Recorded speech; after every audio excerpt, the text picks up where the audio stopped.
Wake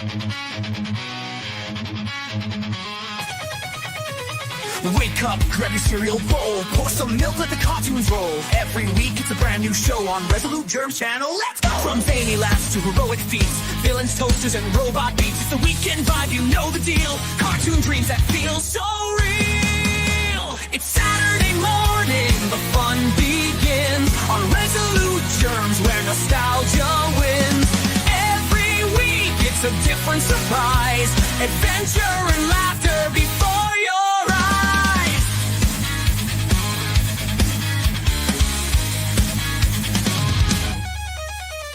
Old school classics and fresh new finds, characters that'll blow your mind. Heroes, monsters, the goofy, the bold, timeless stories never grow old. Super spy spaceships in flight, wacky antics till the noonday light. No repeats, it's always brand new Saturdays for cartoons, and we're here with you.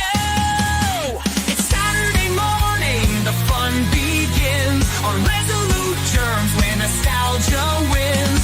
Every week it's a different surprise, adventure and laughter before your eyes. Gather of friends or chill solo, the chat's alive with that cartoon glow. Every frame's a portal in time, let's relive the magic with the rhythm and rhyme. So tune in, don't hit snooze. Resolute Germs got the shows to choose. Saturday mornings, the cartoons call. Join the party, we're having a ball. Hey, Resolute Germs, Saturday morning cartoons. Good morning, everyone. Welcome to Saturday Morning Cartoons. With me is Admiral Teague. How you doing, Teague? I'm doing great. Awesome song. Yeah, I gotta clean it up a bit. Needs more cowbell. Yeah. Today How's we got that? a Mighty Mouse: The New Adventures from 1987. Do these feature heavy use of classical opera scores, or have they gone a different direction? I believe that's the older cartoon. Right, so we're starting from scratch. Mighty Mouse, does he now have a sidekick and a personality and a secret pain and a girlfriend? Has he been just given a superhero veneer? Because Mighty Mouse, if I remember this correctly, you tell me, he was unexplained. He showed up, he sang his awesome song, and there's only like a dozen Mighty Mouse cartoons from the original run. Oh, there's quite a bit more than that. This list I got, there's about 80 of them.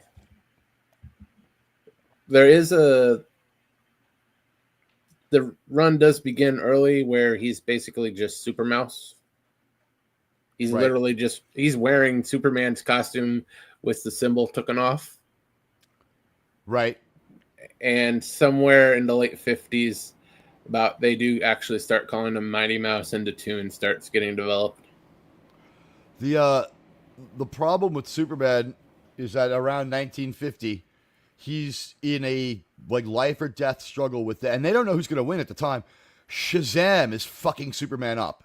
He's not selling more. It's just that the chunk of money that Shazam takes away from Superman is enough to mess up Superman, because Superman in the comic biz was, notoriously unstable. So as they're at war with Shazam, they're starting to expand their copyright battle. That's probably what, they either saw that and their lawyer called them up and they're like, this is going to get bigger, or they got named in the next step of the lawsuit and they started changing their cartoons. So they were like, yeah, nope, no harm, no foul. This was all in the past. Yeah. But innovation under forced circumstances like that can bring you a great cartoon. Yeah, it definitely got better. Well, their feet were in the fire, as they say, right? It was Yeah. change or go away.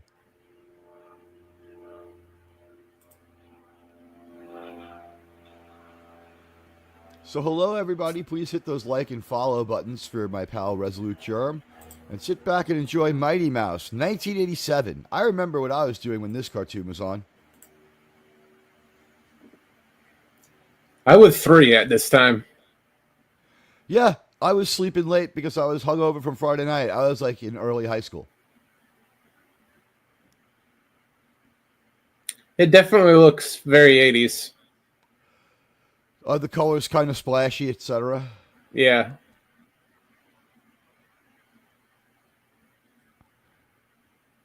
And he has that 80s look as well, right? He's not quite there. Yeah, the animation isn't quite together.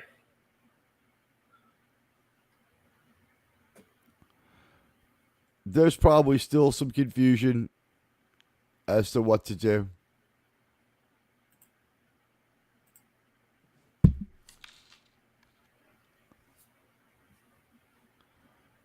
We're going to do this again. All right.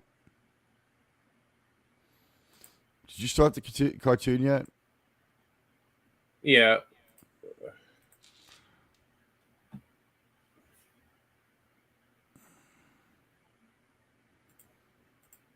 At this show and no other, I have to sign out of Cosme and sign back in. That is odd. Oh, wow. Ralph Bakshi. So this is Bakshi stuff? Yeah, he worked on it. All right. So that means this is the same year he does the Harlem Shuffle. So that means that the Ren and Stimpy guys are the principal pencilers. And it looks like it.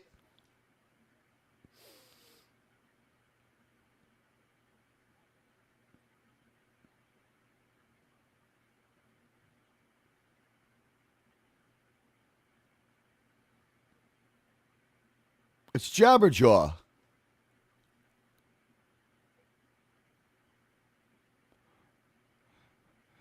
It's season 1 and season 3 Jabberjaw going after the freaking mouse. Yeah.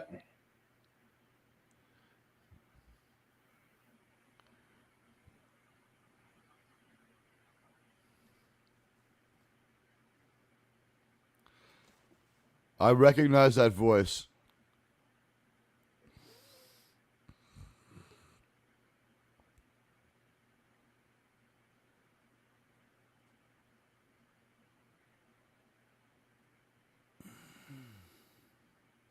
Yeah, it looks just like the Harlem Shuffle video.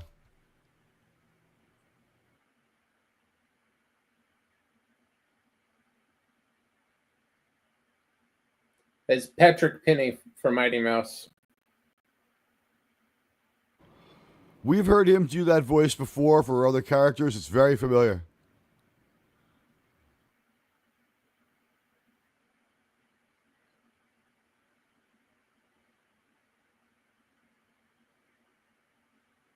Throwing money away.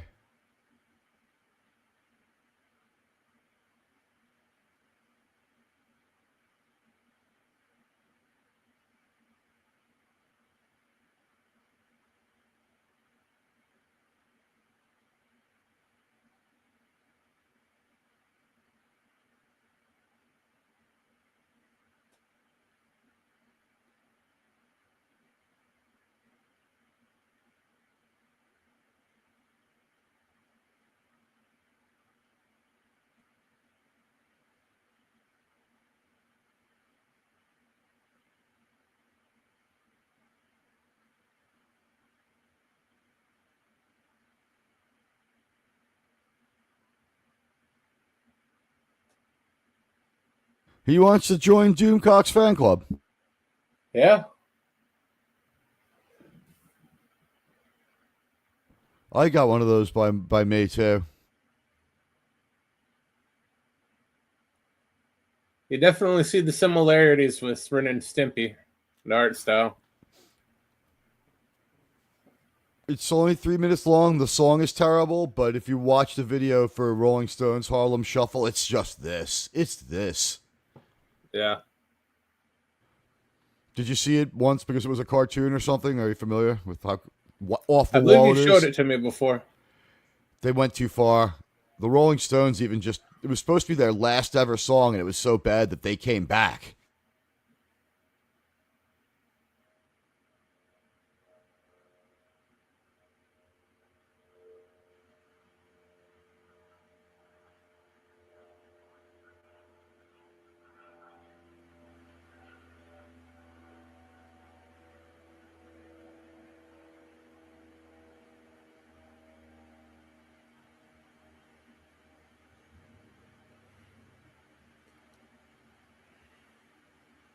Oh, Penny did Powdered Toast Man for Ren and Stimpy. That's where a lot of people know him from.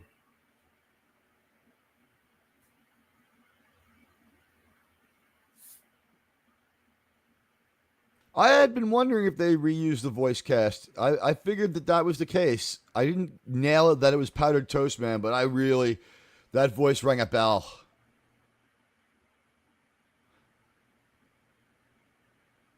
He also might have been the voice of Ren. He's like, yeah, okay, Stimpy.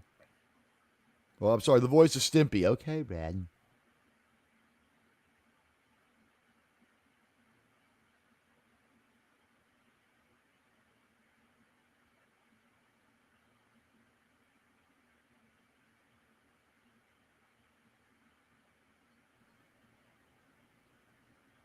They're giving us the exposition we need in a childlike level. It's not so bad. Yeah, that part's not too bad. It's made for children, but it's amusing enough for like a late teenager.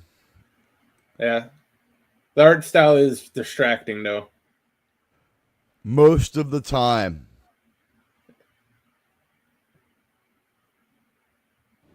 They're going for shock and goofiness more than they're going for any kind of believability, although they're very Bakshi looking creatures. It looks like a fever dream in a Bakshi movie, but it looks like Bakshi. Yeah.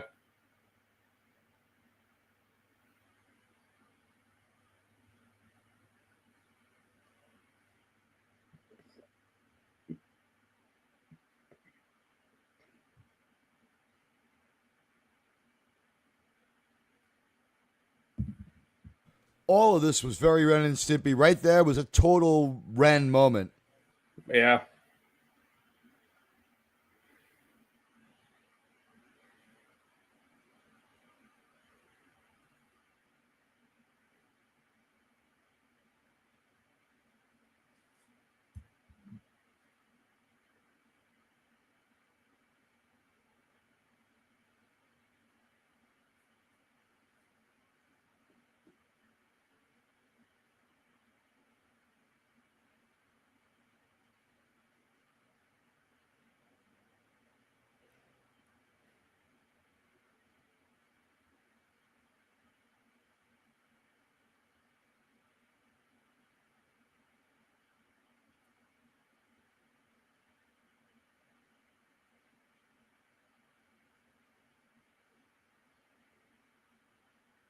So, Germ, you see the upside of this where it's fresh and different and new and kind of weird, and then the downside is every bad thing that came from Ren and Stimpy, right?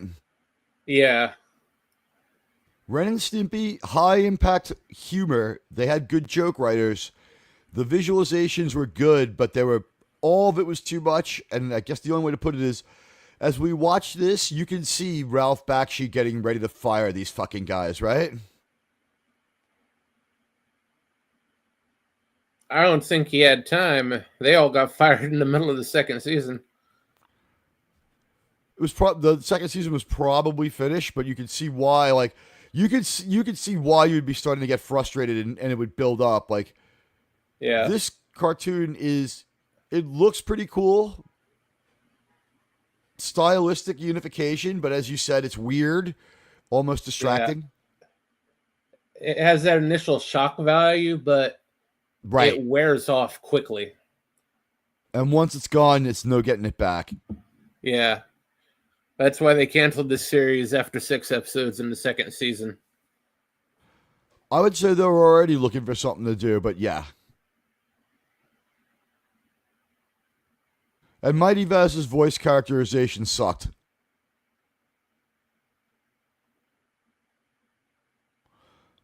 Now, there's something that wasn't even around when they made this. Gold fillings went out in like the 50s.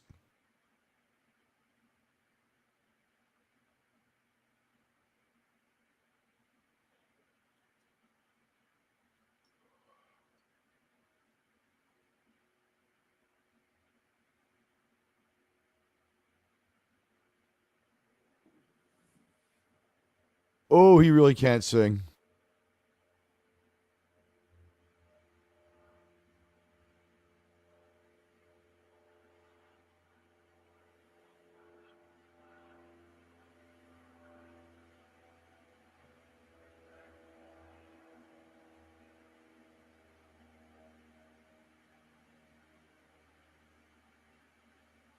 He's the one to talk. It was kind of a funny joke, but not great.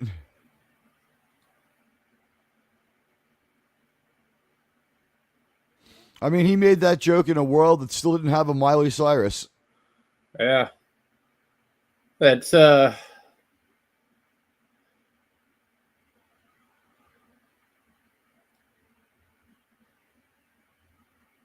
think they're going too they're going too hard on the parody of the 50s version.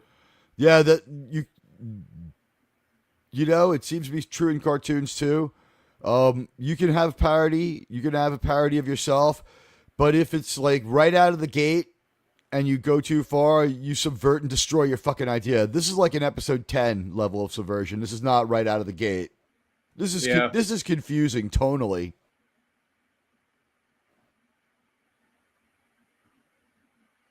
They expect this at the end of the run for the cartoon, not right away. Yeah, not offhand.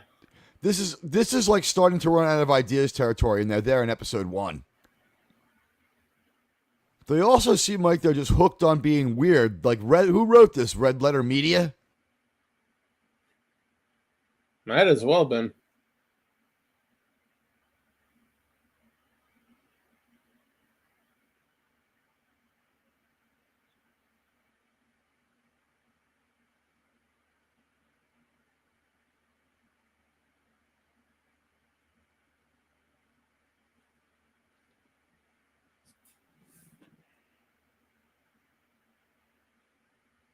So hopefully you'll be around tonight when midnight comes around. It turns Pride Month. We're gonna have a wild time, sure. Oh, great, Pride Month. You're part of the only show that's actually going to have some fun with Pride Month and satirize it as it needs to be. It's very successful, and we're never gonna make it go away. And everything that exists can be satirized. There's George Washington satire. There's Trump satire. There's Jesus satire. We could do satire on Pride Month and not be bad people. It'd be a good change of pace because around here, Pride Month means essentially Antifa. Non-stop confrontation, huh? End to end. See, New York has always been a magnet for everyone who's a little weird. So if you had a day for people who were a little weird in any way, it would be well attended. So whatever, our Pride Parade goes back forever. I don't think any people here have anything to prove, and they'll be the first ones who try to tell you, don't bring your fucking children here. What are you, out of your mind? We have the mayor advertising bring your children. No, that's our mayor might say that, but this mayor's an asshole. For that community itself emanates, you shouldn't do these things. Mermaid Parade, a little less intense, but they kind of know it's for adults.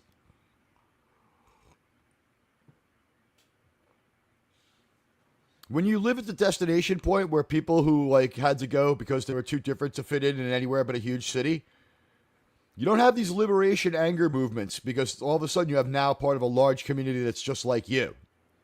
So everyone's a little bit happier. I don't know how else to put it. It didn't really work out that way over here. The only guess I have on that one is your city shows up late in the day. It becomes a big city in the 1970s, and then people start going there, and it's like, this city's new enough for us to re-author it's what it's about. We're gonna make it a weird place, and we're gonna make it, a pride place. Yep. Pronoun Town is, believe it or not, where Gorilla is, though. That's mainly just because of his governor.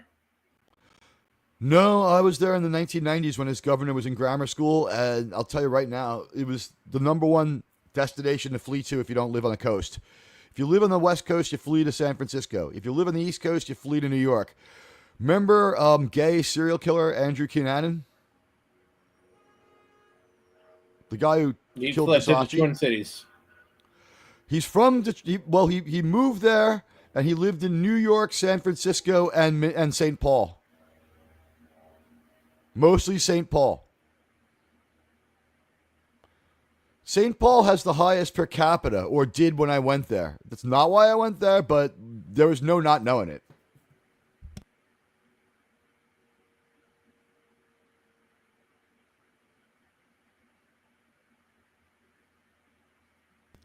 Does that mean I wouldn't go to Ribfest? No, I would go to Ribfest.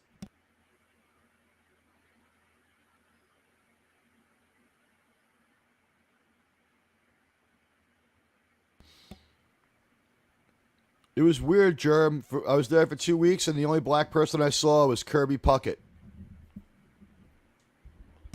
Yeah, that figures. I turn on the news like 25 years later, and it's an all-black town having like a huge freaking problem.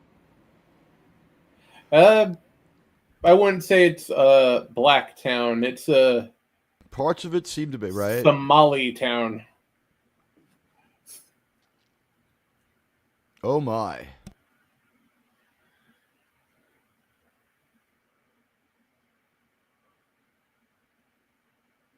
This is another Ren and Stimpy voice. I think it's also the voice of Mighty Mouse.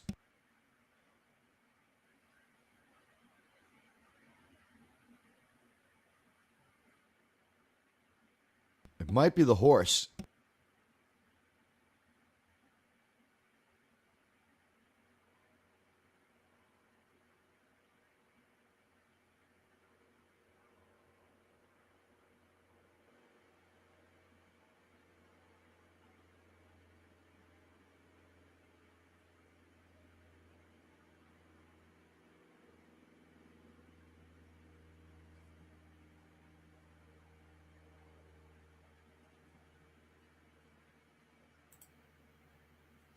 Hey, Gorilla. Hey, girl, what's up? I would wish you a good day, but I know what you have planned, and it'd be a miracle for you to get through it. It was completely It's okay, intact. Gorilla. Pride Month starts tomorrow. You can be yourself for 30 days.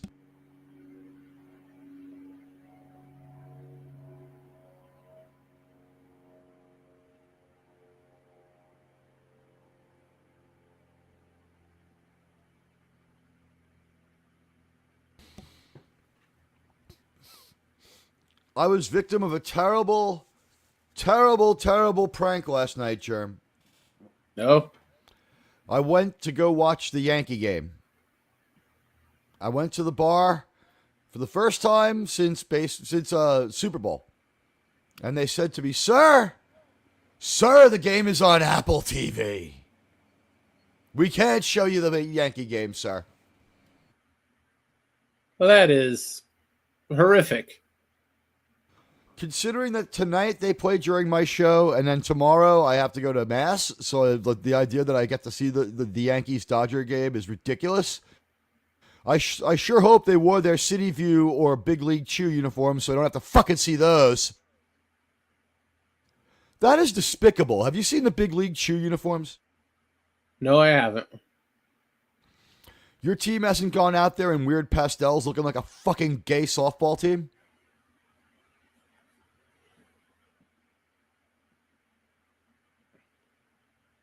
You haven't seen a third unexplainable uniform that's not the City View uniform? No, the Mariners have like 4 or 5 different. Oh, they're like the Mets?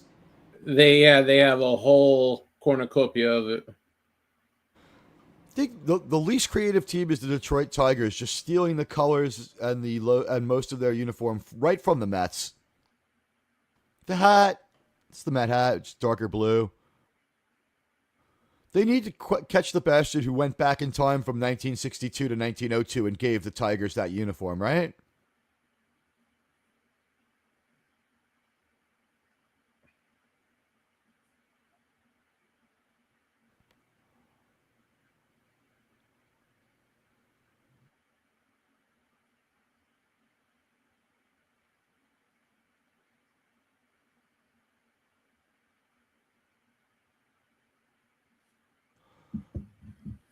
That is like borderline copyright infringing Droopy Dog. This is all borderline infringing Superman still. And this new Mighty Mouse origin tale, he became Mighty Mouse because he did not become Mighty Mouse. Yeah, originally he got his powers from supermarket. What do you mean he ate like special feed or something like that, like superfood? In what they base Mighty Mouse off of, the Mouse of Tomorrow, he's just a regular mouse who makes his way to a supermarket. He bathes in super soap, eats super soup, and eats super cheese, and becomes Super Mouse. Gotcha. Look at this, the Rescuers and Droopy Dog just mashed up together. It's okay, but it's not very creative, is it? No. Is it me, or does the lack of originality really kind of hurt? That's kind of a signature for Bakshi. It's either What? way out there, over creative, or completely derivative and borderline stealing other people's stuff. So the sweet spot is like heavy, is like rock and roll, is like the one thing he gets right where the tone stays consistent. Pretty much. Fire and Ice is over the top.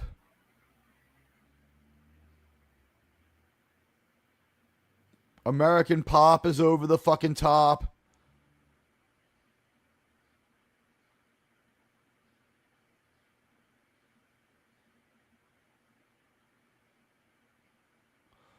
Is he heavy metal or just one segment?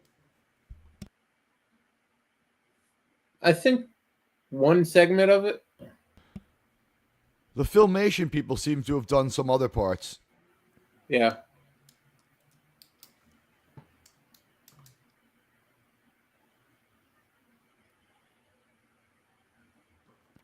I'm going to guess the wacky cocaine robots were Ralph Bakshi.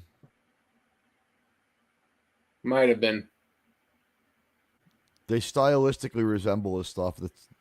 Although he had the talent to go into several different styles. Just, I think Lord of the Rings broke him and broke his mystique. It sucked.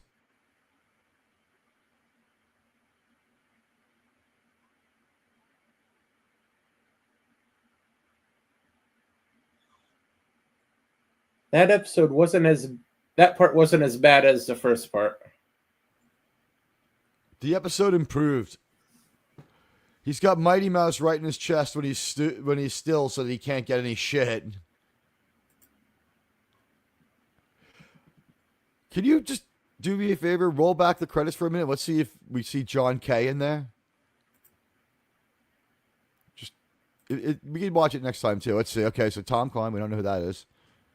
We have no idea. John Crickfalusi is one name. Who's the other name? So it should be like one of the first names we see. John Hyde? No. No. Yep, there it is, senior director.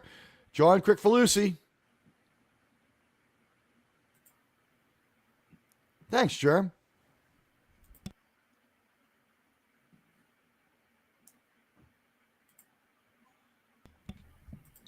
If you're just getting here, we're watching The New Adventures of Mighty Mouse. It's a Ralph Bakshi cartoon.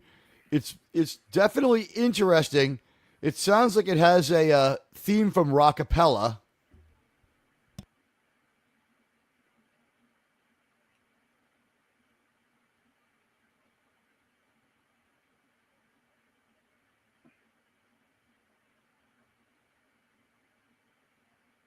So instead of showing him change into Mighty Mouse, they show him change out of Mighty Mouse.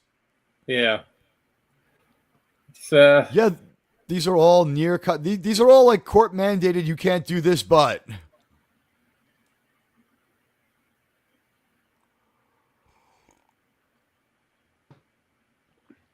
this is absolutely Rockapella.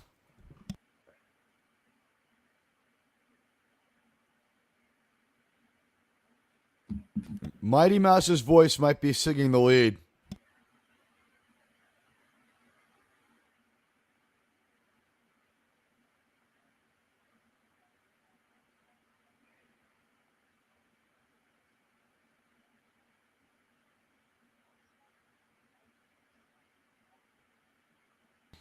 I realize we're only in episode 2, but they're not reusing stuff.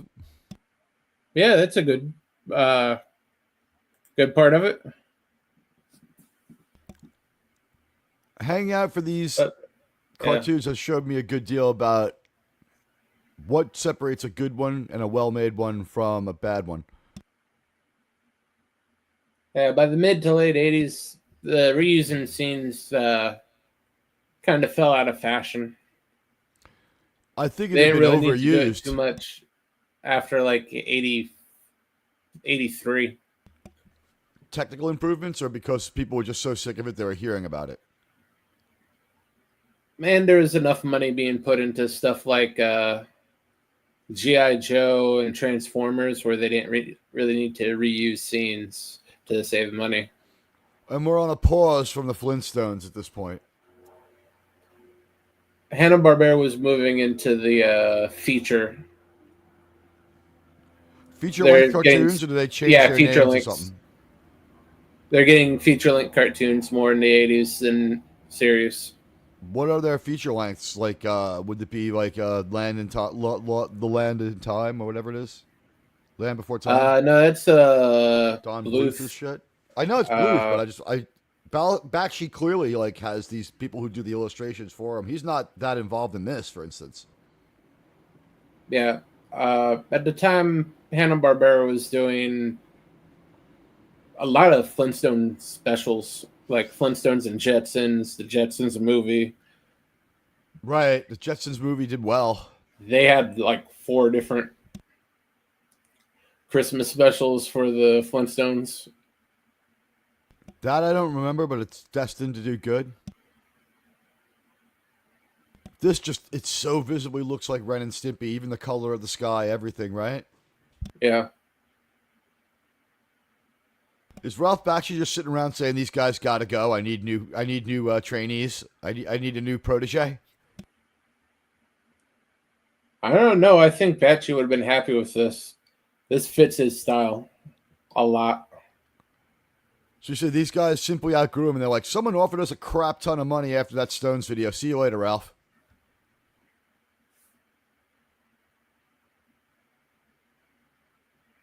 It takes almost 4 years from the Rolling Stones to Ren and Stimpy. There's like nothing from them in that time.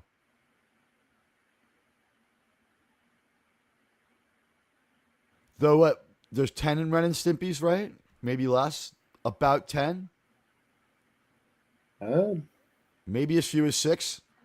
I'm not sure about that. I was never a big fan of Ren and Stimpy.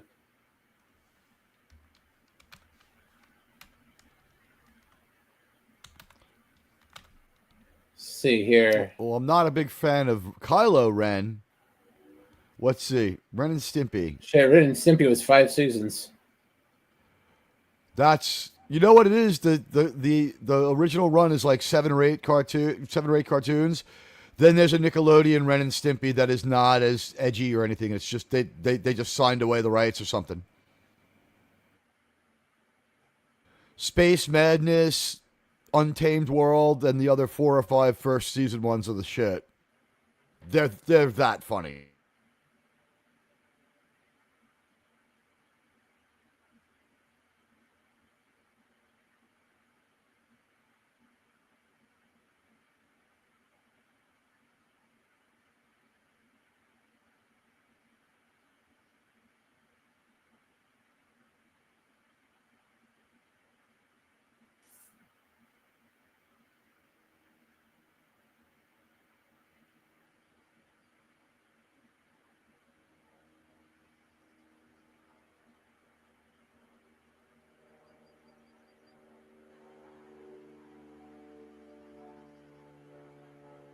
So, Jerm, at the end of my show yesterday, people started giving gifting a lot of memberships. Oh, yeah? If I had to tell you that someone won their second gifted membership in only 2 weeks and seems to be obsessed with my fucking channel, would you be able to guess who that person is? I can have a good guess. I wonder how they got 2 gifted memberships. I do not feel like it was 4 weeks ago. You were there the first time it happened. Is that 4 weeks ago? No, that was only like a week ago. So what is it? Is he in there sucking them up to take them, to turn them down, to cost me money? Is it a spoiler technique? I don't understand why you would do it. Hey, LDJ. How you doing, LDG? Why would anyone do that to themselves? The person hates me. They hate me. Why I would you don't listen know to how my show? you would even go about canceling a free membership. I don't know, but it sure looked humiliating both times.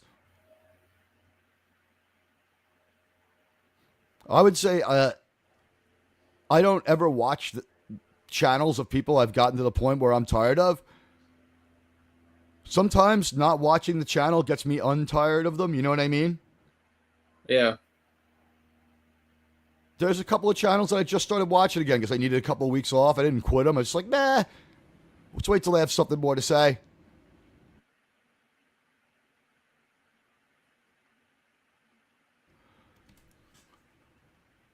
I don't know why that channel thought it was entitled to success just reading the Hollywood Reporter word for word and then saying, no, sir, I don't like it. And then reading the next Hollywood Reporter article.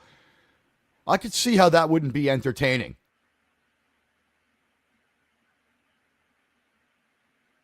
Yeah, that's.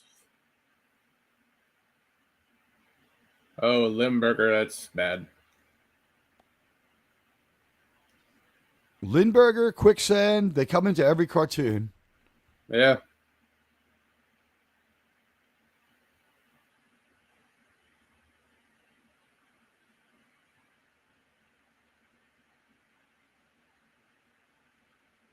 That's Stimpy. Yep.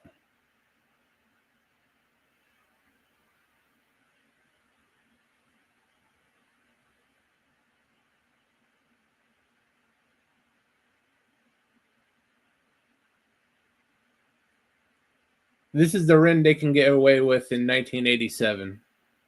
In 4 years, they could do a lot worse.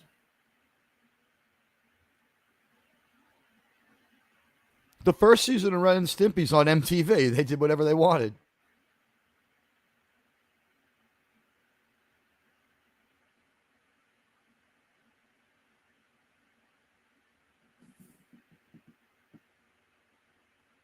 I'm not positive on this one, but we'd seen it with other shows. It's very possible Ren and Stimpy was 5 minutes worth of liquid television that got out of hand, right? Possible. Think Beavis and Butthead start that way. Yeah, Beavis and Butthead was overrated as well. No one was ready for The Simpsons. They were only 3 years earlier. There was only like 35 cartoons made for adults in the whole history of the world. They leaned into it way too hard. These were they were very adult to the point of being pointlessly adult, and they were like a little smutty. More than a little at times. The thing is, they don't seem shocking now because 30 years into animation for adults, this is normal, and it's not as crazy as the Family Guy jokes. Yeah, Family Guy did a great job at lowering that bar. It was great until it wasn't, and now people really hate it. I don't know what went wrong. Like everybody normal, I stopped watching it 15 years ago. What the hell happened? It would have lived well in people's memories if they never brought it back. It had that initial 2-3 years. Then Well, it got the first canceled cancellation for a while. is week. The first cancellation is week 3. That was brought back by write-in campaigns twice and by Adult Swim once. The Adult Swim numbers were fucking network TV numbers. They were through the roof. Unfortunately, I don't think that was Family Guy. That was Adult Swim. Everything on Adult Swim did very well. To the point they can throw random stuff on there and it'd do the best numbers it ever had. It's possible you're correct. All we know is that bank of what was it, 4 Family Guys up front. Hey, what's up, Sith Dad? It was it was real solid as far as it stayed that way for a long time. Clearly, people were watching it. Yeah, I said 2 years worth of it. Great. After that, It's like Seth MacFarlane got insulted that they took him off there for 2 years or 3 years, whatever it was. I think it's And more like then he's he just overburdened. By the time he comes back, he has another show, right? He comes back in the middle of American Dad to start doing Family Guy again.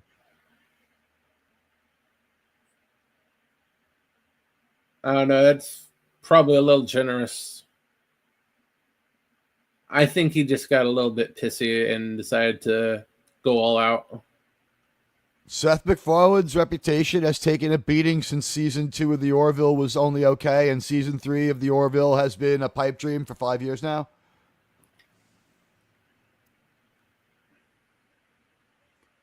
I believe they did get season 3 out for Hulu.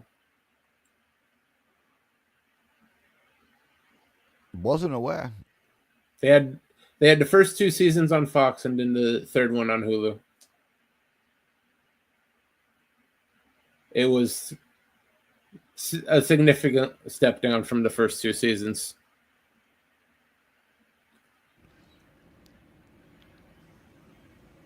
And again, that's one where they gave Seth MacFarlane basically total control. I don't mind season 3. I think there's only one episode I hate about a girl. It sucked. Every time they try to address the Topa character, they don't do the worst job, but what they do is they never had a B plot during any of the Topa episodes. So, like, plot A is Topa and plot B is Topa. And for 44 minutes, all you get is Topa, Topa, Topa, Topa, Topa. And you're like, my brain. Yeah. And every character's established traits go out the window to serve Topa. Ed is a freaking idiot around Topa.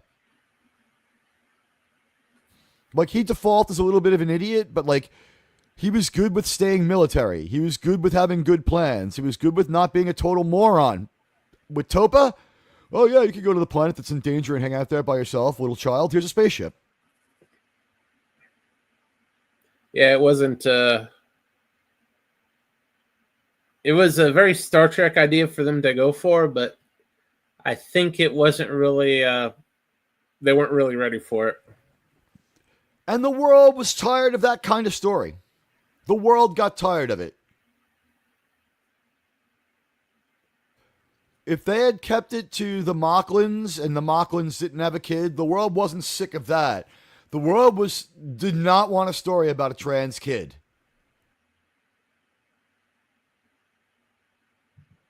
Yeah, definitely not. The only thing saving the Topa stories were she is an alien.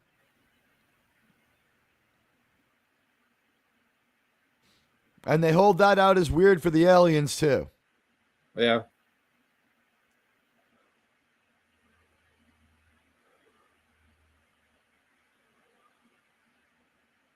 Jeez, they'll buy anything for $1.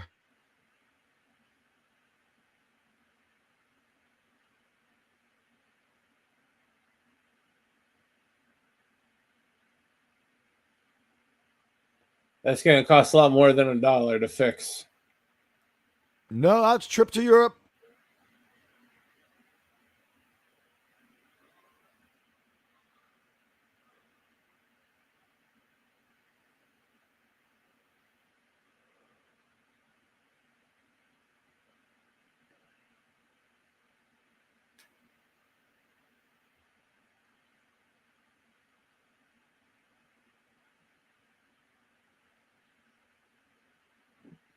No shit. It is so close to Bugs Bunny's witch, it's ridiculous. Yeah, as I said, it's either overly creative or someone's Predatory. calling a lawyer. This is predatory.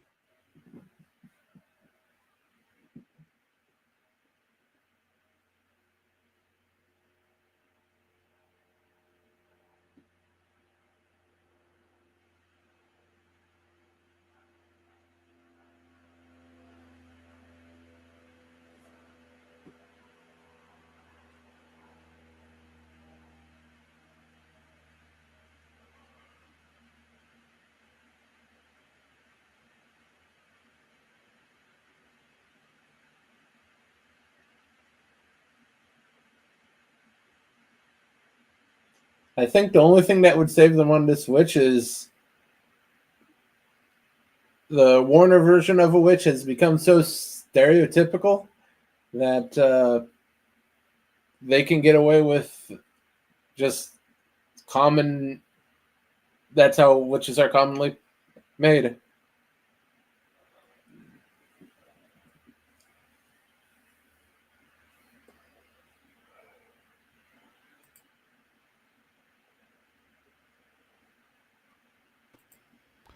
I was just trying to unmute, and of course we know what happened. Yeah, no, that they changed the color of her nose, but the color of that witch's nose, I think, was always different. The Warner Brothers one, so it's just they reversed her colors or something like that. Their witch had dark hair, this witch had gray hair, but yeah, a witch in a pointy hat's a witch in a pointy hat. You can't copyright it, and this is very Ren and Stimpy right here.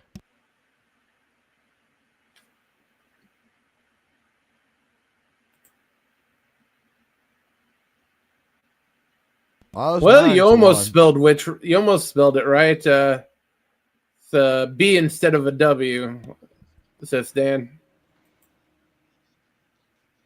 And you have to put the word psycho in there. Some people use the term Shark Week when their girlfriend or wife has their friend in town, as it said, right? My marriage was Shark Year.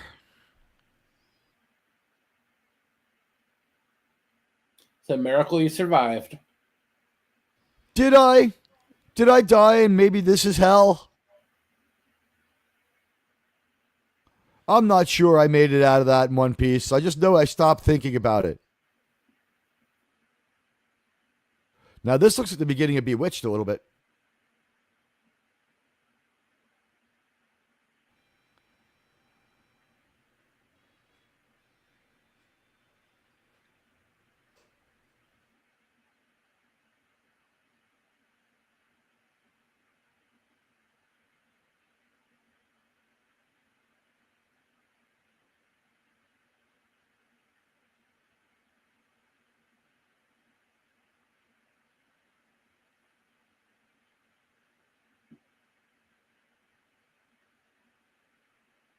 I don't know if they've had the idea yet, but these creators know exactly what they want to make, and it just isn't this at all.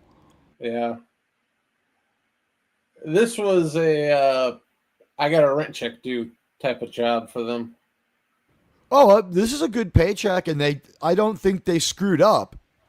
I don't think it's bad. I don't think it's bad or out of character for Mighty Mouse. They were tasked with like reinventing it to a degree. It's real wacky and out there, but that's always been that's these guys' style from day one, which is what we're seeing. It was good enough to impress the Rolling Stones. They're not stupid.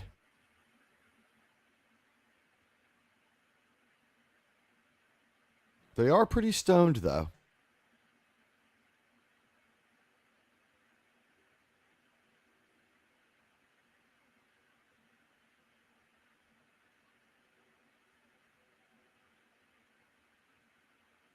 Yeah, this type of stuff never really lasts too long. You get the initial shock value of the first season, and then maybe a year or two later, it goes away.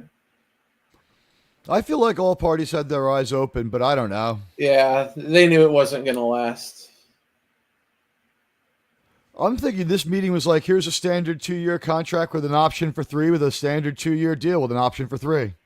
Yeah.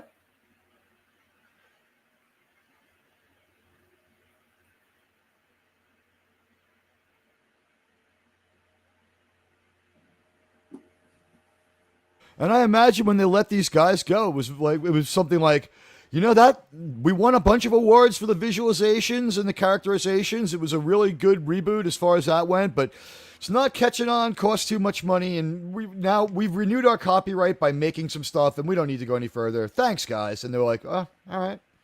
I don't think there was any emotion, you know? Yeah, you got us over the hump until we got a cartoon we can actually make toys for. Well, not to mention, if you hold on to Mighty Mouse for X amount of time without using him, someone else can just do it if it's ever changed hands. That's why we get these Superman movies that are terrible once in a while.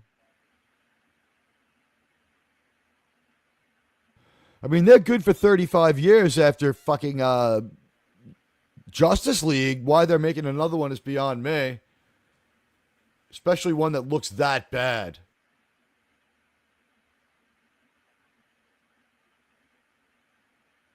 What do you think will make less money, Fantastic Four or Superman? I think Fantastic Four is gonna be a colossal disaster. It's going to make 4 times disaster. less than any movie. Yeah, I'm with you there. I think Superman will do better, but I think Superman will also be a pretty big disaster. Yeah, but Superman does have a dog, so that's gonna help him. I like Crypto, but not in the movie. You know what I mean? Yeah, and not a lot of people are gonna like him in the movie, but He was the hero of the the trailer. the idea of him is gonna get a good amount of butts and seats. The idea of Crypto is not terrible, but he's far too prominent.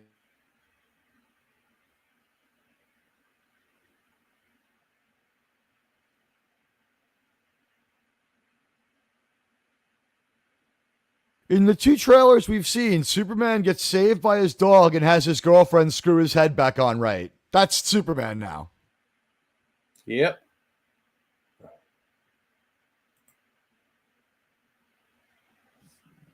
And they are doing ugly on purpose. I saw some pictures of Rachel Brosnahan when she's not in character as Lois Lane.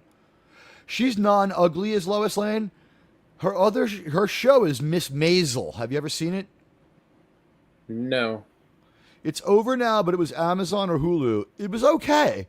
Miss Maisel had great costumes. She's David Spade's niece. That's why she's got a job. And but she's cute, and she's a lot cuter than she is as Lois, as Maisel. Like, really cute as Miss Maisel.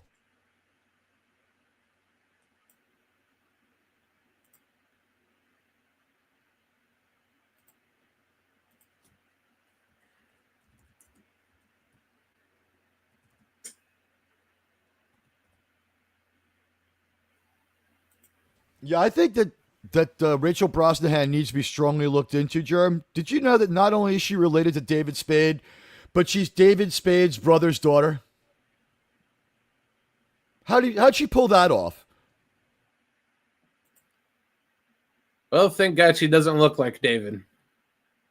If you look at her for a minute, she kind of does. She looks more like her mother, Kate Spade. I'm sorry, her aunt, Kate Spade.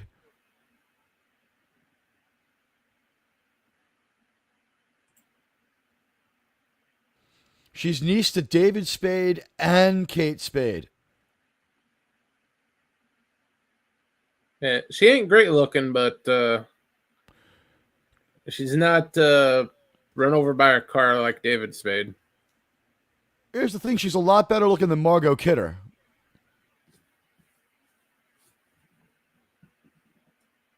That Lois was characterized correctly, but she was not a pretty woman.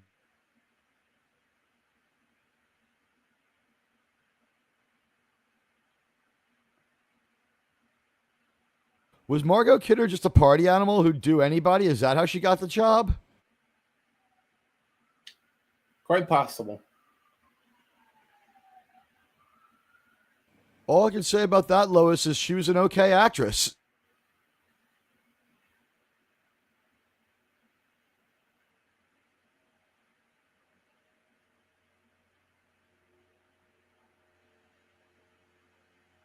This isn't the worst show we've ever seen, but it's not annoying, but it's not really interesting.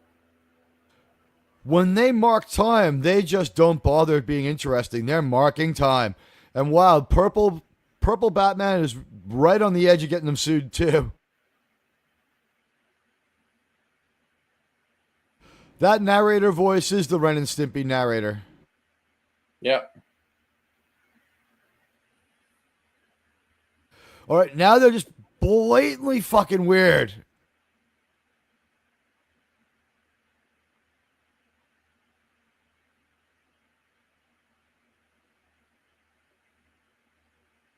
Yeah, this is Ren and Stimpy outright weird. This could be Ren and Stimpy right here. And it's not for kids right now either.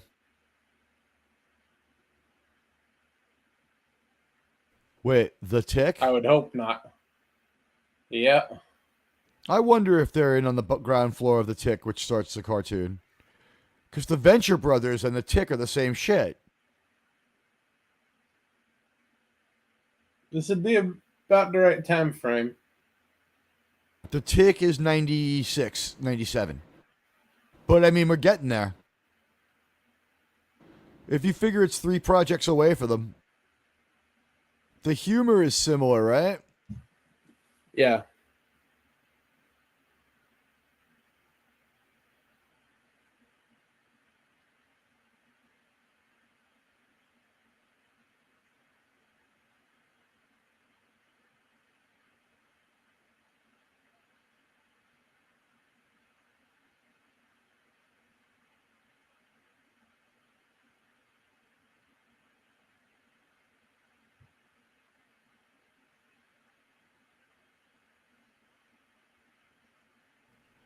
Pretty obscure for 2025, but that was a funny joke 35 years ago, 38 years ago. Jeez, this cartoon's 38 years old. Sort of depressing. It was well preserved. That. What else can we say?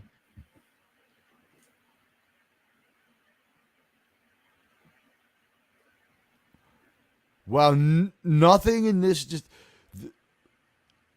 deeply bizarre. That's the substitute for creatively funny. Yep. It's bizarre enough to be interesting, but you're not going to get through season 2, like you said. That's a Ren and Stimpy bad guy.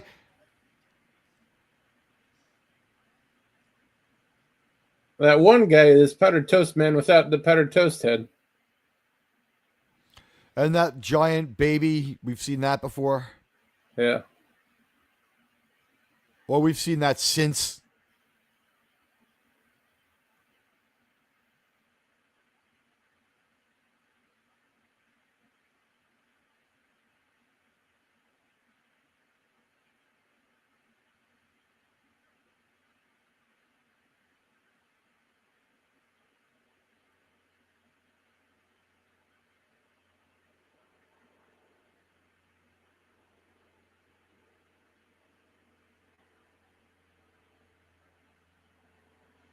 Wait, that's not what it says.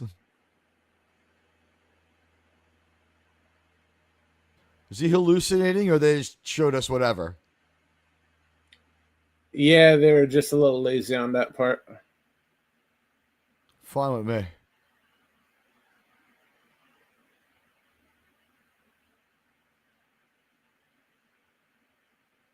It's Animal Farm. It's George Orwell's Animal Farm.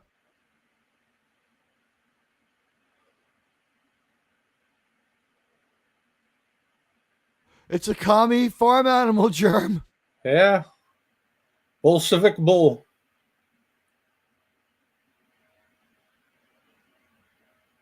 If you just made that up, you should be a cartoon writer. Is that the real name, or did you just make that up? I have no idea what his name is. So you made that. That is hilarious. Bolshevik bull it is.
Yeah, it's another joke that shouldn't be so early in a series.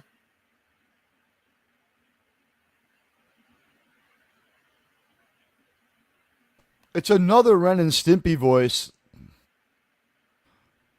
Look, these are not. This is now almost specifically Ren and Stimpy, and we barely see Mighty Mouse because they don't care about it. Yeah, they seemingly abandoned him for this episode. And why not? Who cares, right? Yeah. Mighty Mouse might be the worst thing about this cartoon. He sort of sucks. And now this is starting to look like and I wonder if there's similar DNA, but when we see all these mice, we saw Pinky and the brain in that group of mice.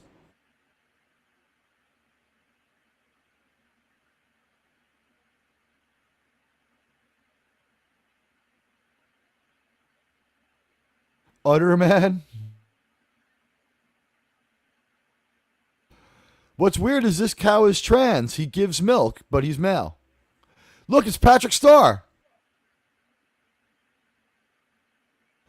We're seeing where a lot of animators got their start and a lot of animation ideas got their first. Wow.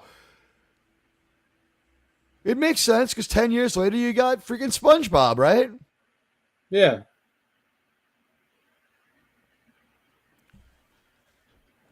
If I said to you, Germ, I think some SpongeBob people came from this cartoon, what would your reaction be? That is because correct. I'm saying it to you now. Oh, I'm correct? Stylistically, it looks that way.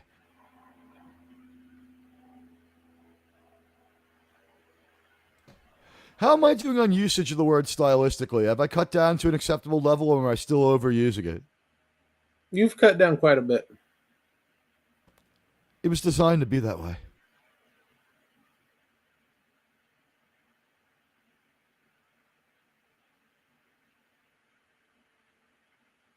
And guys, I've been working on this one for like 2 years now, but one day I will get Germ to break down laughing. I've been trying.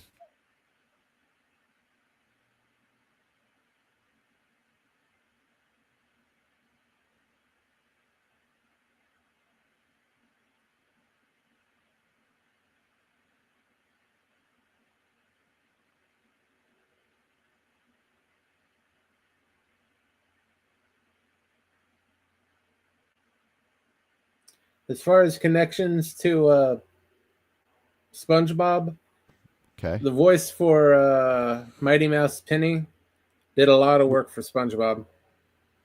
Okay. That's it, huh? It doesn't look On the- like he did any main characters, but he does a lot of the secondary stuff. I just thought the visualization looked exactly like Patrick Star, and you can confirm it all pretty much did. And that it seems like maybe a couple of artists might have filtered through. Or this is just, this and Ren and Stimpy are that influential. And they are.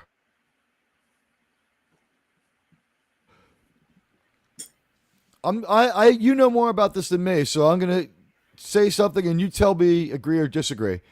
This particular iteration of Mighty Mouse is a lot more important than it is good. I wouldn't call it that important. It got some people it kept people employed for a year. Well, Bakshi's overseeing it, but it's like the first real project for the Ren and Stimpy guys. And a lot of voice actors, I don't know how established they were, but if they're still around now, right? 38 years later? They got a couple of them. Fucking years. Their first job, but it was a stopover for most of them. Oh, everyone, I think, knew it was a stopover, and they're treating it that way. Look how they're doing anything but the topic at hand. They're like freebooting. This seems a little bit more like Orphan Tom and Jerry on this one.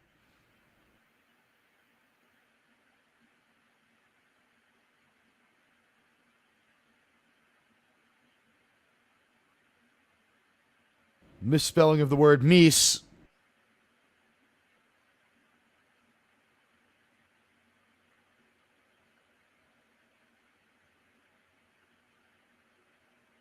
They're making Frankenmouse.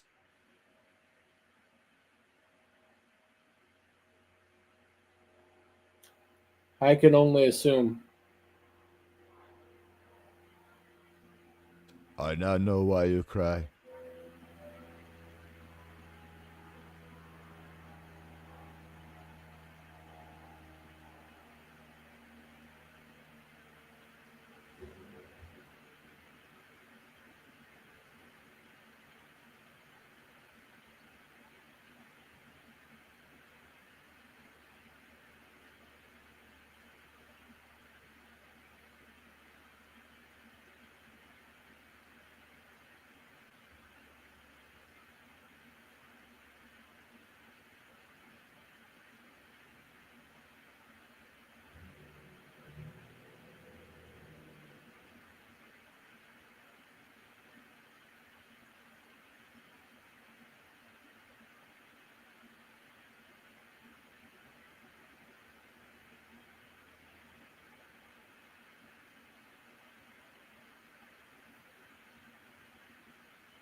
Okay, this is getting derivative.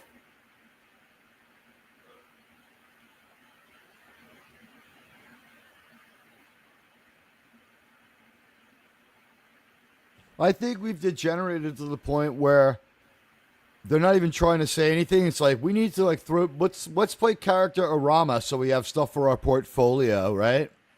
Yeah.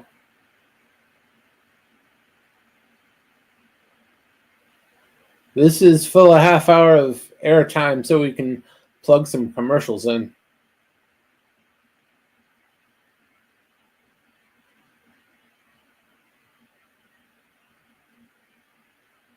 Yeah, I think we have it. It's resume building while making some money, right? This Yeah. ain't gonna last forever. So let's draw some edgy art and like introduce lots of characters in every episode, and then just walk away from them. Because who's recurred? No one. Mighty Mouse recurred. I think the kid's shown up once or twice. Okay, but like Mighty Mouse's girlfriend ain't back. Like we haven't gone back to his world. Yeah.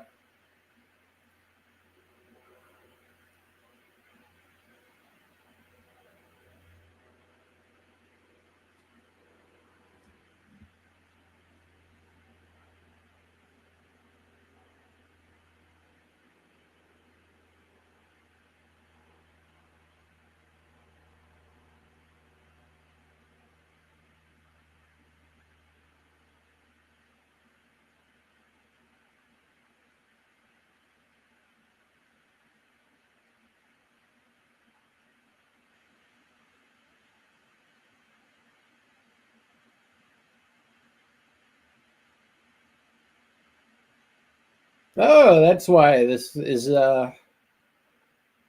below what you would call acceptable. This is a CBS cartoon. Is that an infamous mark of being terrible? You can count CBS's cartoon successes on one hand. Star Trek the cartoon, and that's it. Garfield and Friends, I believe. It's not like this cartoon is outright shit. We've seen some things that are outright shit. This has consistently interesting art. Can you burn out on it though? This is really freaking intense. It has a little bit of a look of Silver Cup and Fleischman era stuff, but not a lot. It's just no one else is drawing any inspiration from that at this point, though. They're alone in that one.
TBS It's Sugar Bear. primary thing was showing other people's stuff. That's Sugar Bear, for fuck's sake. Yeah. It's literally Sugar Bear.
So instead of getting the hero, they try to do some journalism, or they try to be whistleblowers. I've given up following the story on this particular episode. I've just been enjoying the art, which is good. It looks really cool. They're edgelord as fuck, and it's starting to break my brain, but it looks good.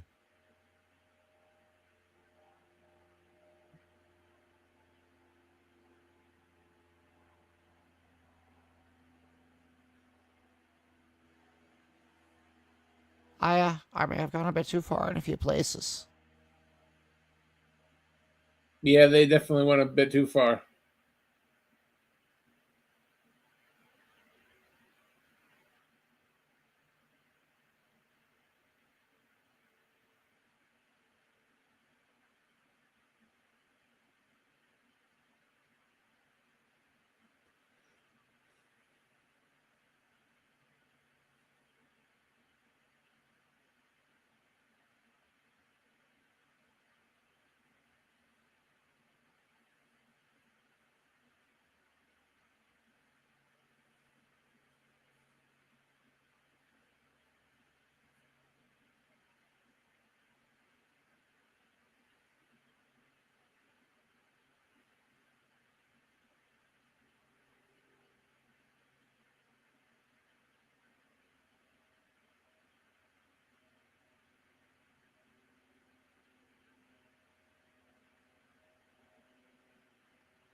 Okay, one more episode. Music is good.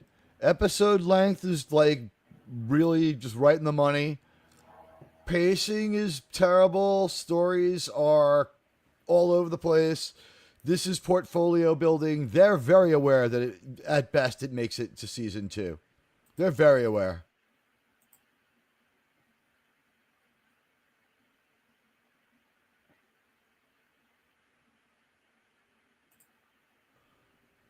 It's it's weird how the cocaine just permeates everything from the 1980s, huh? Yeah. It's never really a good sign that the producer is your lead on the show. Oh, He's what, the there's little selling Easter point. eggs of weed and stuff like that?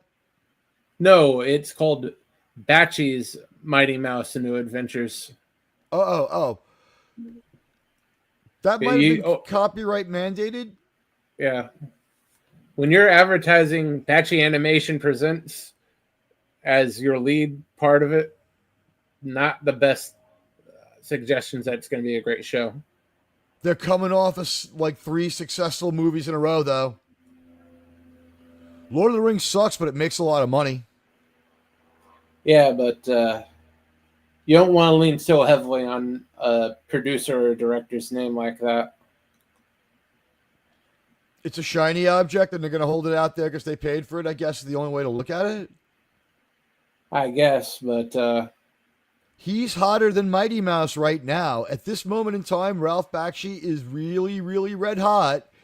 And as troubled and weird as this is, we are seeing the future of animation and cartoons and the future of the style. This is much different and it's deeply intense. Like they never let up. They have like a really hyperactive joke writer or something. yeah, it's the beginning of the downfall of animation. They're not Whether it's quite at the worst of it yet, but things are it's starting to slip. changing. It's changing a lot. I don't know if there's people out there who would say we're now in a golden age and SpongeBob is like something it's all been leading up to, but there's probably a few out there who would. Thank God the SpongeBob play on Broadway didn't last, huh? Yeah, that was a little much, right? Yeah. This is the first recurrence of this character.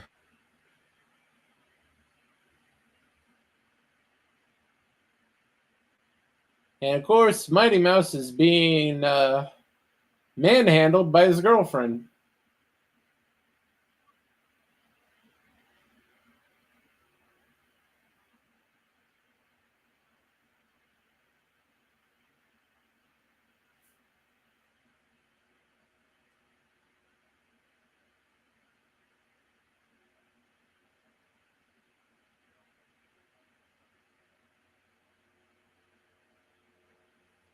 Yeah, if you know it led to you murdering him.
I guess they already knew they were getting fired. They never put in artist jokes like that until they know their job's gone.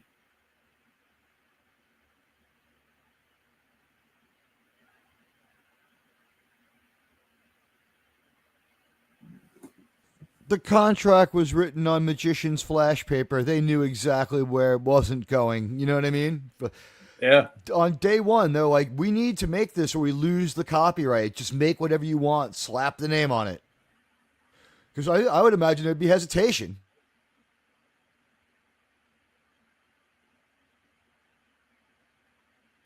Yeah, I guess they hadn't done anything with Mighty Mouse for close to 25 years by the time this came out.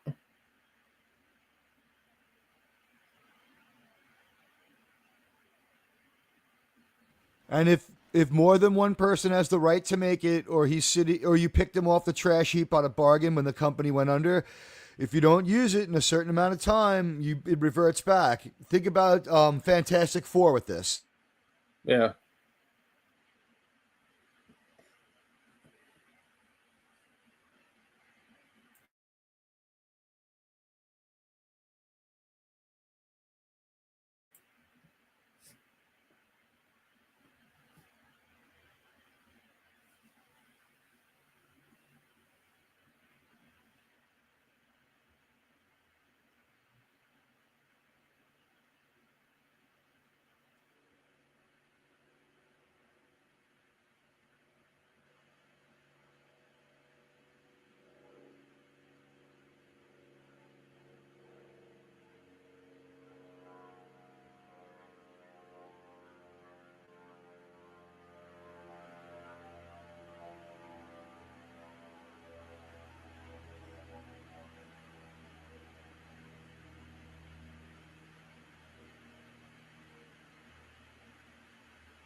I wasn't there, but if I had to guess the sequence of events, it's something like Mighty Mouse aging out fast. They're going to lose the rights. They call up Ralph Bakshi. He hangs up immediately. They call him back. They throw a gaudy number at him. He says, my apprentices will do it without me having to look at this bullshit. And they're like, no, we don't want to. And he's like, you get to redefine a classic cartoon for the ages. It's actually really good for you. Just do it. By the way, I love money. And so they're like, well, we were working on some other stuff, and we could just kind of slap him into it. And he's like, that's all you got to do. Right? Yeah, that sounds plausible. And they're like, boss, our Ren and Stimpy idea. And he's like, look, that idea is not ready. And they're like, huh? It's like, that idea is not ready. Give it, like, you need to work on that one just a little more, or you'll ruin it. Yeah, because clearly he was not a fan of the classic Mighty Mouse. Fan of classic Mighty Mouse would not make this. It's hard to say whether he's a reverse fan or knew nothing. No one did any research for this, I don't think.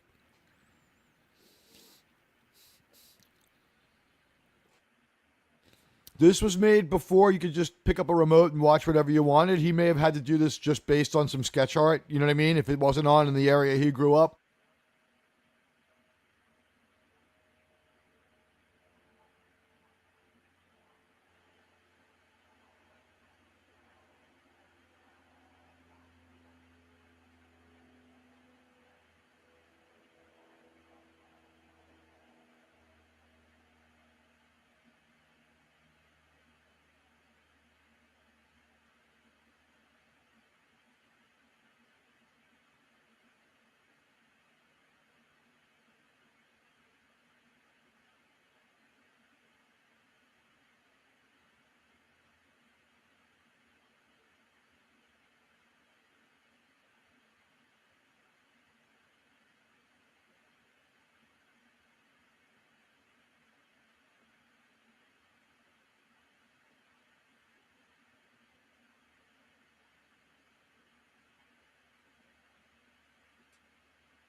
This is to Mighty Mouse as Taylor Swift is to enjoyment.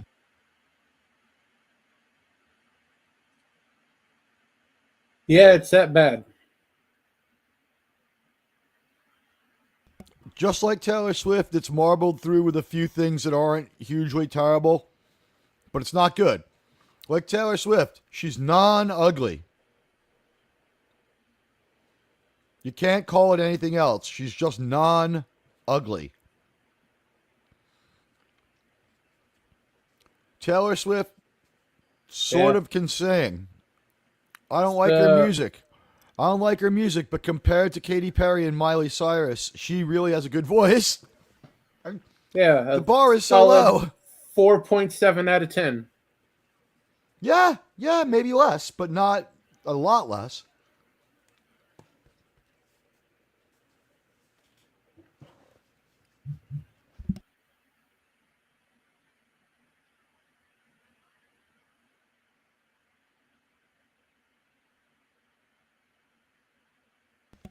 And clearly, Britney Spears' brain is broken too. Did you see that X post? She says so many crazy stuff I can't keep track. She didn't say shit. She was wasted, and she's dancing in front of her phone, and her tit pops out, and she shoves it back in, and then bitch just leaves it in there.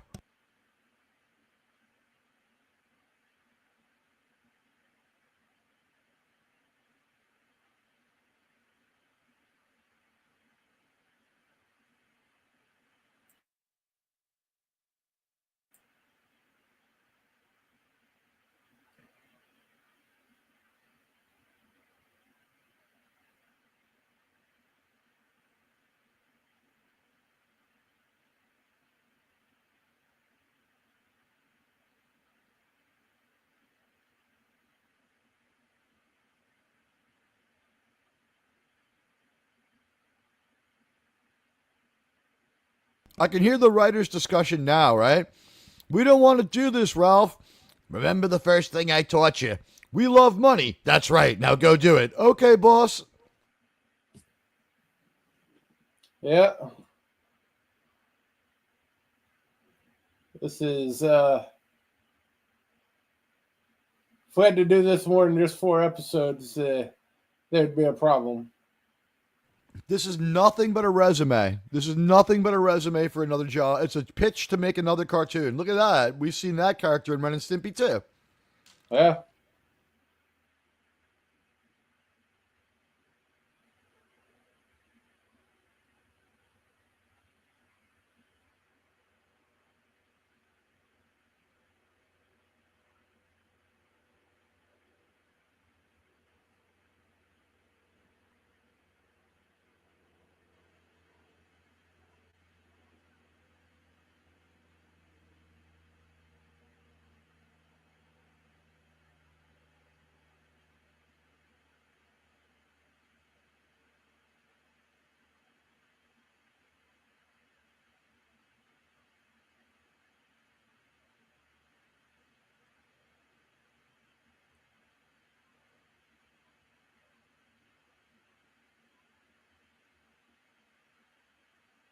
What the hell is that anyway?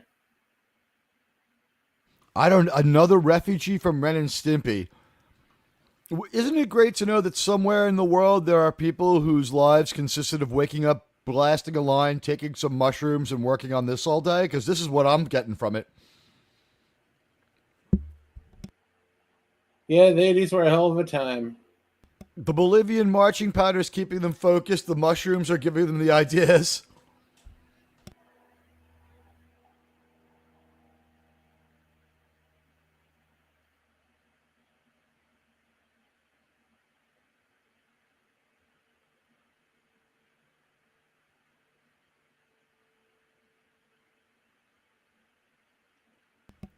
I have this theory. Maybe you'll give me your thoughts. You ready?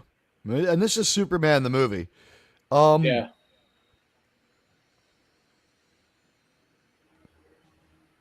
I'm sorry, everything just my mind just got blown by how deeply weird this is. That looked pretty cool though. Yeah, it looks Visually, great. this is all Just right. none of it makes any damn sense. They didn't bother with a writer. This is Untamed Planet this is whatever it's called, Untamed World from Ren and Stimpy. Damn it, these guys just made the same show again, but put jokes into it. Okay, Red. This is the soft-shelled Stimposaurus.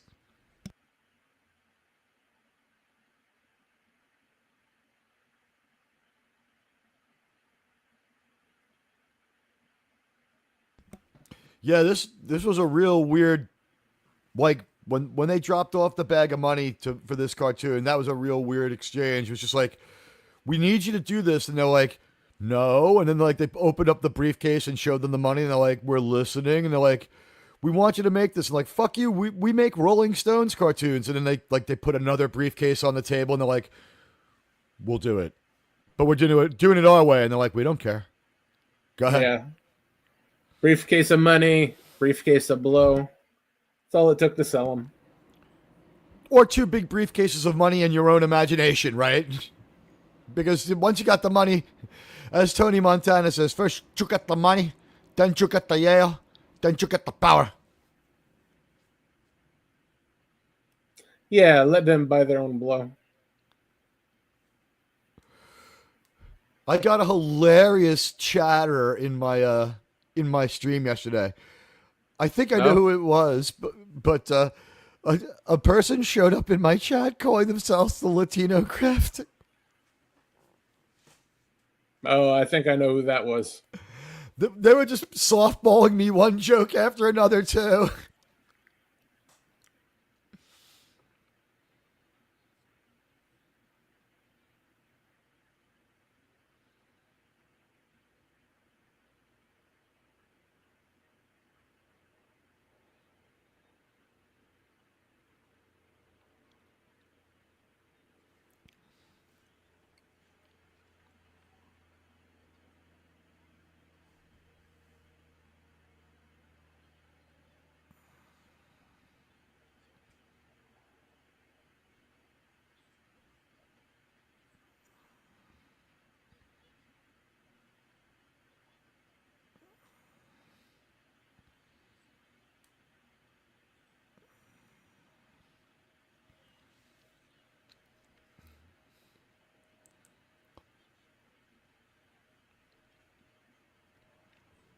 The guy that abandoned him in the past. Mighty Mouse isn't very responsible, is he? He's not around much. You know what I mean? He's like a cameo in his own cartoon. They do what they want, and Mighty Mouse shows up for a minute. These people gave no fucks. They're building their team and they're building their pantheon of characters for Ren and Stimpy. That's it. That's it. That's all they're doing. It's Top Cat, Germ. Yeah? It's fucking Top Cat.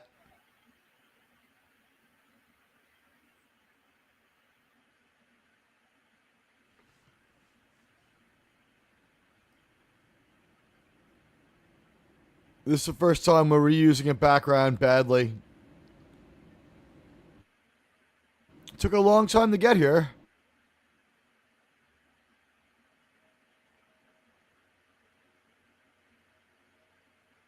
"2001: A Space Odyssey" joke.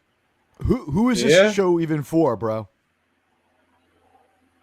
Hey, no, not even the adults watching this is going to get that one. Well, we got it. I guess we're sci-fi reviewers, though. Yeah. But,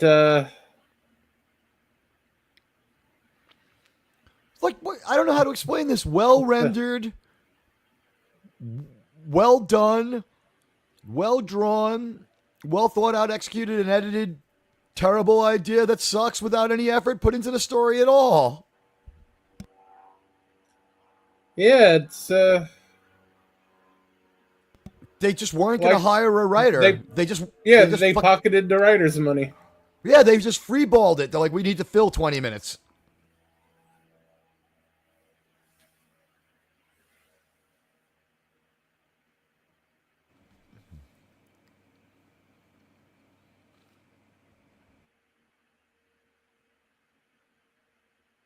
I think what's inhibiting this the most is that the art of the deal doesn't come out for a year later, so that the writers can't read that and focus themselves.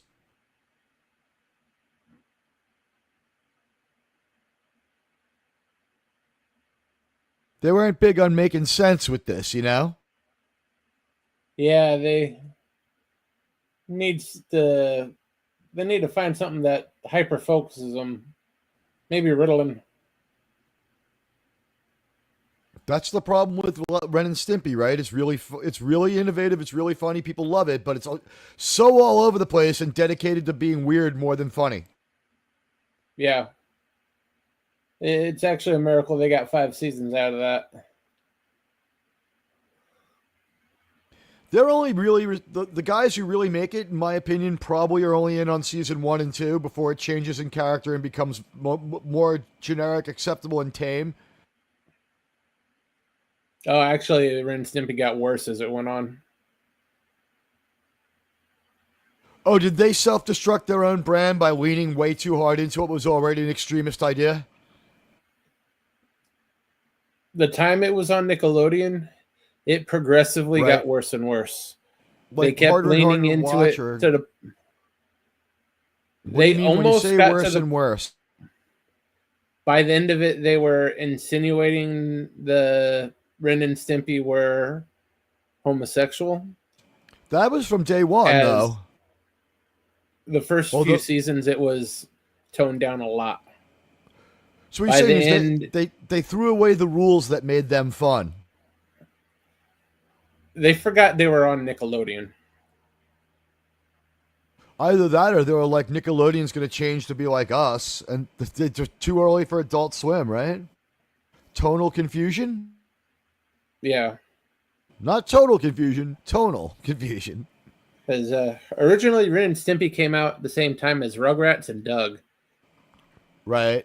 The people who were making Ren and Stimpy, they were betting heavily that they were the ones that were going to make it. But out of the 3 of those, Rugrats were the ones that really made it.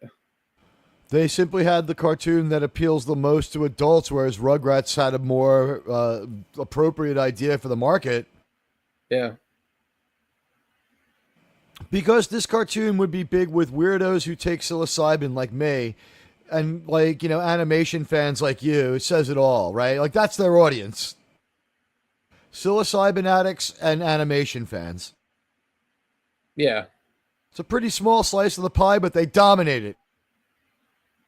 yeah. But even animation fans are going to lean more towards the traditional stuff like the Rugrats and the Doug.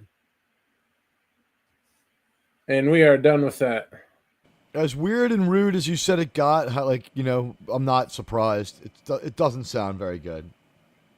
And this wasn't a very good cartoon. It wasn't awful. Yeah. I'll say with Ren and Stimpy, the Spike TV remake is maybe one or two steps above where Nickelodeon ended. The Spike TV remake, the return episode, well, yeah, just watch it for yourself. It's Not for YouTube discussion. extraordinarily tasteless. But Ren and Stimpy were like, yeah, that's where they went wrong. They lost their edge, right? They're on the brink of tastelessness, and they jumped right in with both feet instead. Yeah. I would have thought that they had so much success in season 1 and 2 that they could just step back, hand it off to people, give them a little bit of a rule book, and just walk away, making nothing but money. But it looks like what you're saying is they had this vision that they were going to either change all cartoons to be like theirs, call the shots for the network they were on, Nickelodeon, or they were going to find themselves success in feature film careers.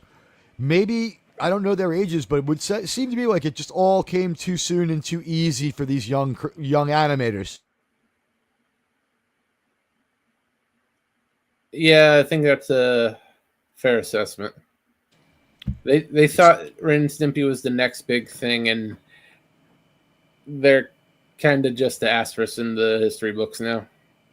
Right, and not to mention the heady trip of, like, all right, so you've, like, congratulations on what you've done. Come here, and we got this project for you. And they're like, no. And they're like, well, we want it this way. And they're like, no. And they're like, well, if you can't do that, what's your justification? F you, we make Rolling Stones videos. And they're like, well, that is true. So they might have gotten their way a little too much, right? Yeah, they not as much control as there probably should have been. They had too powerful a card to play, and they just played it over and over. It's like, F you with the Ren and Stimpy guys. It's the most revolutionary cartoon of the last 20 years of the 20th century, which is possibly true. And, F you, we make Rolling Stones videos, which, most influential band of the second half of the 20th century. What are you going to do? They played their two cards ruthlessly, and they played themselves into being a footnote rather than the next stage. Although this style of animation and shit, it still has its fans, and it still shows up. Yeah. They're noteworthy, but as far as making money, they never really could manage that very well. It was all front-loaded. It was a little less every time after they got to be themselves. It seems like they put creative control over making money too much to keep making money. Yeah. Which generally would get this creative type in trouble. With something like this, it's so early in their career that I understand the level of indulgence they had. Like, there'll be another. Like, this is like they didn't handle being young Derek Jeter well. It's like young Derek Jeter didn't tell himself there'll be more World Series. He played that World Series like he'd never get back to another one. These guys are like, yeah, there'll be another World Series. This is like Alex Rodriguez laissez-faire level of if they're baseball players, they'd be A-Rod. Little more drugs, little more posing and blaming people. A little more weirdness, and I'll be fine. Let me just act weirder. Yeah. Let's see what we got coming up next week. Teague, what you got coming up? Tonight, I don't know if you'll be there or not. Hopefully, at least in the chat, we got a not-so-great Star Trek episode that we're going to have a great watch party for. It's called The Expanse from Enterprise, and it is not at all light touch and not at all subtle look at 9/11 jammed down your fucking throat at 10 minutes to 10. I might also go live briefly to see if there's any memberships rattling around that didn't get assigned. Yeah. I might be able to be there, but I will be a little bit late. You've seen the episode.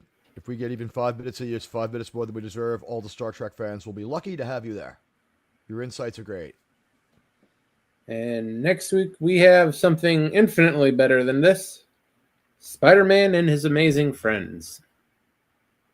It's terrible, but it's infinitely better than this. That was my, I've been out doing drugs all night show. It came on at 4 a.m. in New York, and I would just watch it. Me and many a weird chick watched that one together on the couch of my apartment. Yeah, it's not the best, but as far as Spider-Man goes, it's pretty good. I'm going to officially overuse the term now, but here we go. It's got some kind of energy. It at least is engaging. It's real dumb, though, and it's not drawn too great, but it's fun. It's a lot of fun. Oh, yeah. And as far as drawn, that's about what you can expect for the time period. Yeah, it's not even of tattoo artist quality. Yeah. Which is not the bag on tattoo artists. We'll give him credit for Firestar, though. Okay, I don't know that one. Of the three, it's Iceman, Firestar, and Spider-Man. Oh, yeah, that character. Okay, yes. I didn't know who the hell he was. I was just like, why is Human Torch in this? But he's not. Yeah. Well, it's And essentially female Human Torch. There is one Family Guy joke about Spider-Man and his amazing friends that is really, really fucking funny. Have you seen the gag? I haven't seen anything from Family Guy in years. Iceman's wife busts him for secretly being an undercover brother, if you know what that means. I'm going to choose not to. He leaves a trail of ice right to the Pride Bar. And she's like, well, I've got a pretty good idea of what you've been doing. Because basically they took the Silver Surfer and they gave him the power to shoot ice in front of himself. That's how he gets around. Yeah. Not the hardest man to track.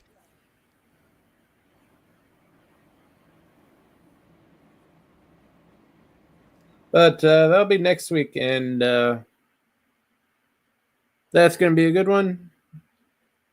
For this Monday. Yeah. Since Marvel actually did sort of gay up Iceman. Yeah. Not even on purpose, but yeah. Oh, no, outright. Yeah, they gayed him up by mistake before they gayed him up on purpose. Or like it was part of a concerted ongoing effort to ratchet up how gay he was. It might have been an ongoing effort. I believe it was the early 2010s where, yeah, Bobby Drake outright gay. You know what? Yeah, there's some self-seducing thought crime, for lack of a better term, going on with some of these cartoons where the people are like falling a little too in love with their own ideas, and it doesn't work for anybody until SpongeBob. Yeah, SpongeBob. SpongeBob is evil. Here's the thing, though. That's the cliff everybody's running towards. We can see them already running towards the cliff in 1986 here with, or 1987 here with Mighty Mouse. They were charging headlong towards a cliff. That was the only kind of cartoon that the people who made that Mighty Mouse wanted. Agree? Yeah, that's what their goal was, and they got their goal, and now animation all cartoons is basically off dead. a cliff. Some of the stuff they did was good, but it was too little. They didn't have enough good ideas in them. Like looking back to the Fleischer stuff and using the Fleischer-esque animation and using some of the villainous animation inspiration from early Disney, like Steamboat Willie Disney, that wasn't terrible at all. That was like remarkably good, but then they don't stick with it. You know what I mean? Yeah. And as far as story goes, they never had the talent for that. There was no story effort put into this. And then when they do get story people, it's either because they've written so many stories they think that they're great and hire only a joke writer, or the story writers that they become are what we get, or they are seeking out those kind of story writers. Each is equally believable, and it's probably all three. They're Yeah. seeking out people who want to be fucking weird. It's the problem where you get too impressed with the animation, you put the animator in charge, and then The animator it's doubles like the down animator never realized there was actually a story aspect to be to this told. whole cartoon making thing. There was no attempt to tell any story in any of these cartoons except the very first one, and that was just saves the girl. Yeah. They stick the landing on one of 4 cartoons. They were long. They got boring. They filled their runtime by being boring. Outright weird was a substitute for legitimately humorous. But like they're still young. Like these guys could have gone in a good direction. They like now history has judged them to have not embraced the right aspects of what they were doing. There are some super worthy things here that make them like Mick Jagger's no idiot. You know what I mean? Like when he saw something in their work and let them make that Rolling Stones video, that showed that, you know, there were people out there who believed in this. It's just on this one, they were going to keep all the money no matter what. So they were never going to hire a writer. I think what had like the real problems happen later when they start to believe that because this worked, they were geniuses. This worked because it was always going to work. It's Mighty Mouse. Yeah, and I think they have a kind of skewed sense of what worked means. And their idea, worked means the check cleared. They're living in a consequence-free environment, and we've seen that be like a reality of cartoons where it's kind of destroyed a couple of animators, where either they go into it not caring, or they've been through the mill too many times to get fully into it. These guys were engaged enough to give us their version of the best-looking original characters they could. Make of them what you will. They were derivative. But they were cranking out characters. They were cranking out looks. They were definitely inspired by Fleischer. They were definitely inspired by early Walt Disney. They seem to have been like largely ignorant of Warner Brothers, right? Oh, tertiary characters only. Hanna-Barbera played more in. Hanna-Barbera plays more into this than anything. Yeah, because they're coming off of the era of Hanna-Barbera. The mid to late 70s was huge for Hanna-Barbera, so that's what they would have, most of them would have grown up seeing, at least in their later years. They're looking at that. They're looking at a lot of early 20th century stuff, which at that point is only coming into being classic. Remember, the people who made this grew up, were like 10-year-olds in 1962, you know what I mean? So that they could be 25-year-olds in 1987. So, like, in 1962, when you're 10, like, the diet of the classics they're getting, they just didn't watch the channel that had Warner Brothers. They watched everything else. Yeah. There's some Chuck Jones stuff in here that's not Warner Brothers related. I mean, he does work for Warner Brothers, but you know what I mean. Yeah. But that's it. Curious. All we have for today. What do you give Mighty Mouse A through F? I'll give this a D+. I was saying C-. We're right in there. All right, cool. Yeah, not quite something you want to come back to every week, but if it's there and in between 2 good shows, you'd leave it on. Suffer through it. Yeah. I would say that these guys are eager to be creative and they're stirring the drink, but they're only just so creative and they're stirring the drink bad. Yeah, it's definitely a spot filler. This is something you throw on right before or right after Garfield and Friends to carry you over to the next episode of Garfield and Friends. Flashes of brilliance, but unrealized. Like they don't do anything with it. Yeah. But there are flashes. Oh, yeah, definitely potential to make something of themselves, but they just didn't have either the wherewithal or the commitment to actually push to actually make something solid. They just give me the check. I'm going on to the next project. I have this dream of making. Yeah. They had something they wanted to make, and it wasn't this. They eventually get to make what they want to make, which I guess it's a happy ending. You know, we might be better off that their sort of animation got litigated, although, like, at the end of the day, they win and they win big, right? These guys, I don't know if John Kay and the other guy go on to be huge, but this style of animation prevails. Yeah, for better or worse. It's the turning of the page. Yeah. I am Stimpy the White, and I come back to you now at the turning of the tide. Oh, that is a disgusting image. What, Stimpy the White? I guess. Yeah, Gandalf Stimpy, that is... Stimpdolf. It's made by the same freaking people? Very disturbing. They're doing too And much. we're going to have to leave it at that. Thanks Take for it easy, stopping by, folks. everybody. We'll see you on Monday for Mothra. I can't wait.